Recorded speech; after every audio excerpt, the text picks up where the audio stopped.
The attempt to change human nature using the powers of consciousness and tools of action developed within the framework of current human evolutionary development winds up having limits set by that very framework. Albert Einstein once famously stated that it requires a new way of thinking to solve problems. By accepting the limits and methods of the existing human consciousness, we prevent a new solution based in another form or power of awareness from providing us the resolution needed. We continue to go round and round without achieving any breakthrough. Thus, when we have reached the limits of the physical, vital, and mental capacities, we must be prepared to open up to as yet unmanifested levels of consciousness which are available to us, but beyond our event horizon at the moment. This requires something of a leap of faith when we find we cannot go any farther in the old ways of response. All kinds of rules, customs, mores, mental ideas, and resolutions have failed to change human nature precisely because they are based in that framework. The evolutionary pressure of a new consciousness beyond the mental level provides the direction for solving this problem. The mother observes, quote, "You must become more and more conscious. You must observe how the thing happens, by what road the danger approaches, and stand in the way before it can take hold of you.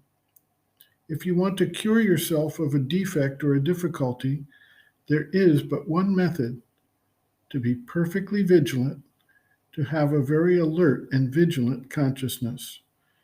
First, you must see very clearly what you want to do. You must not hesitate, be full of doubt, and say, 'Is it good to do this or not? Does this come into the synthesis or should it not come in?' You will see that if you trust your mind, it will always shuttle back and forth. It vacillates all the time. If you take a decision, it will put before you all the arguments to show you that your decision is not good, and you will be tossed between the yes and no, the black and white, and will arrive at nothing. Hence, first, you must know exactly what you want. No, not mentally, but through concentration, through aspiration, and a very conscious will. That is the important point. Afterwards, gradually, by observation, by a sustained vigilance, you must realize a sort of method which will be personal to you. It is useless to convince others to adopt the same method as yours, for that won't succeed.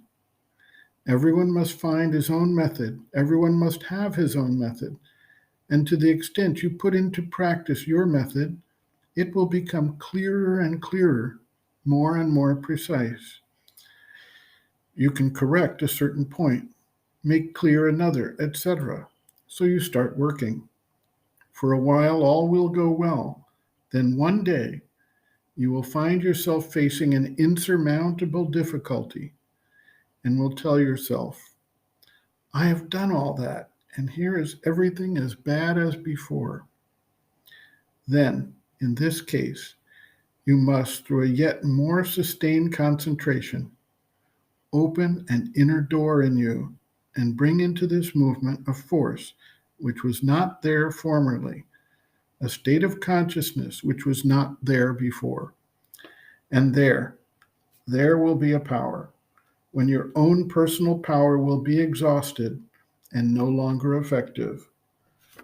When the personal power runs out, ordinary people say, "That's good. I can no longer do anything. It is finished." But I tell you that when you find yourself before this wall, it is the beginning of something new. By an obstinate concentration, you must pass over to the other side of the wall, and there you will find a new knowledge, a new force, a new power, a new help, and you will be able to work out a new system, a new method, which surely will take you very far. End quote.